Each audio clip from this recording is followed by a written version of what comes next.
going to kind of spend another day making sure that we kind of have everything understood as to what we're doing in this section. And so if you look here, we're just going to start with an example. We're only going to look at about 2 or 3. You've got a worksheet, and then you'll have the rest of the time to work and ask questions. So if you look at this, it says to solve for k. So remember, what that means is that I want to get k all by itself. So what's the very first thing you're going to do? Multiply by 7. Nice job. Okay, so I'm going to multiply by -7. So on the left side, what ends up happening is your -7's cancel, and you're left with k plus m. On the right side, what do you have? -7n. Now, I want to solve it for k. I want to get k all by itself, so what do I need to do now? Subtract m. Very good. So I'm left with k equals what? -7n. Perfect. And that's it. So that was kind of like our warm-up one. Okay. Yeah. How do you know if there's like a line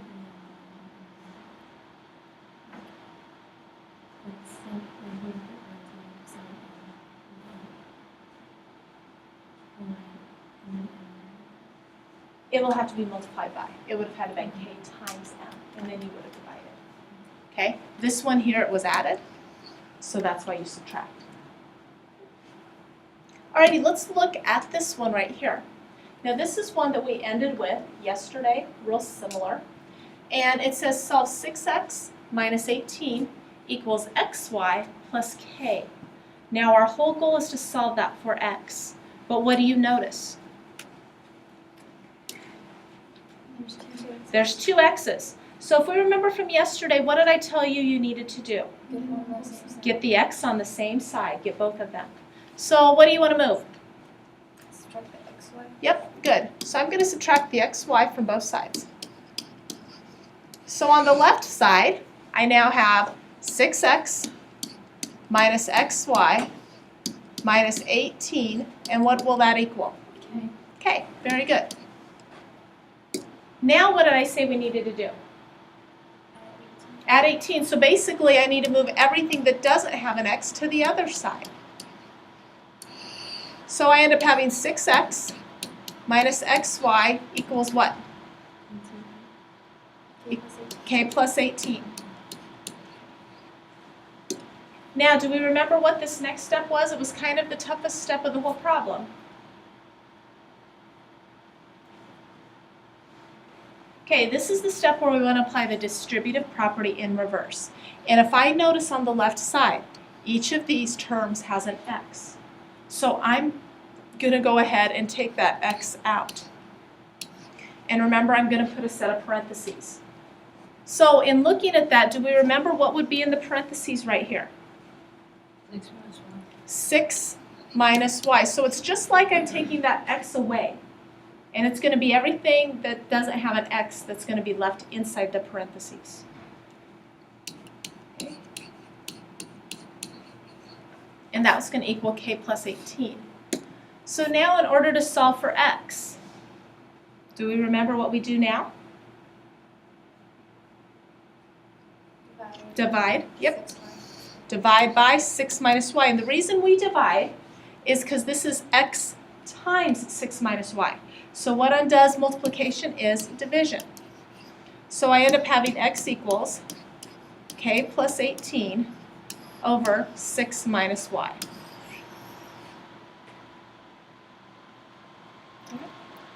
So if you remember yesterday, what I told you to do is I told you not to do 21 through 24. Actually 24 through 27. Well, we're going to actually do number 24. And I'm going to have you add a few more problems to your assignment. And the reason why is because this is something that you will see again in the future, these conversions. And you will probably see them on the state assessment. And so it's important we go over this. And if you look at 24 in the book, it says, select an appropriate unit from the choices below and convert the rate to that unit. So we're making conversions here. So it says a car traveling at 36 feet per second. So if I look in the book, I've got 4 different rates. I've got feet per second, miles per hour, millimeters per second, and kilometers per second. Of those 4, which one does a car travel in, or most travel in?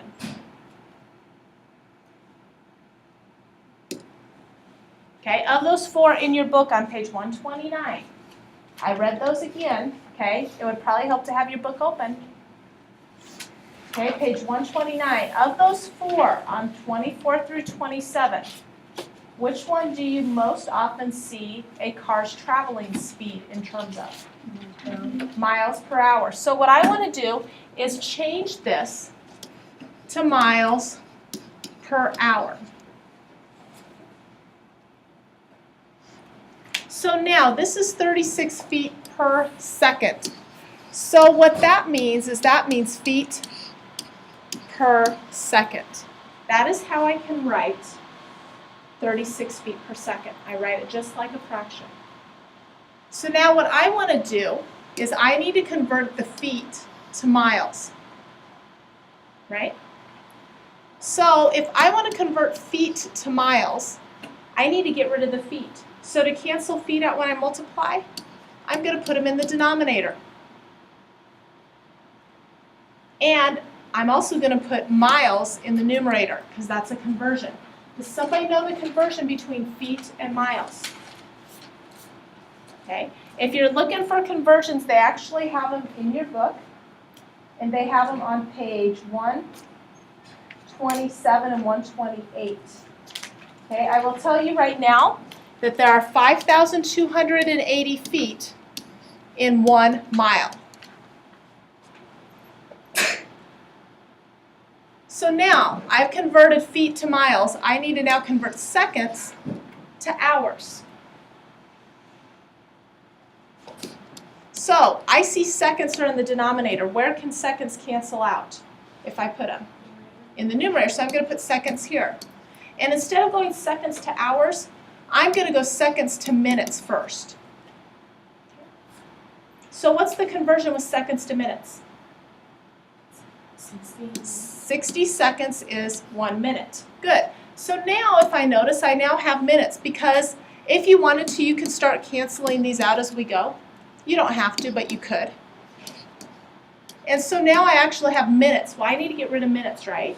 So where am I going to put that? In the numerator. And what am I going to put in the denominator? What did I want to convert minutes to?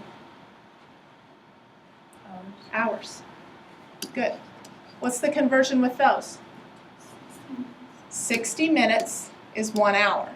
So once again, the minutes would cancel.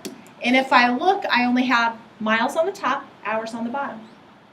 So let's look at the numerator. In the numerator, I have 36, I have 60, and I have 60. In the denominator, I have 5,280. So you can actually use your calculator to calculate this. 36 times 60 times 60 divided by 5,280. So go ahead and do that, please.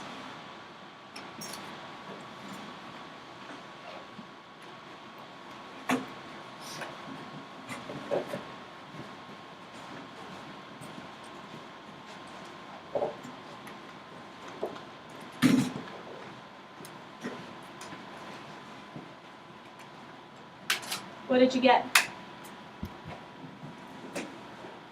It won't come out even. 24. So 24.5? Okay, so 24.5 miles per hour. So pretty straightforward. So you're going to have 3 additional problems in addition to the worksheet I'm going to give you. Okay, so what I need you to do is I need you to go ahead and add that 24 through 27 right now. And for those of you watching the video, if you don't happen to have your worksheet, it will be on the website as well.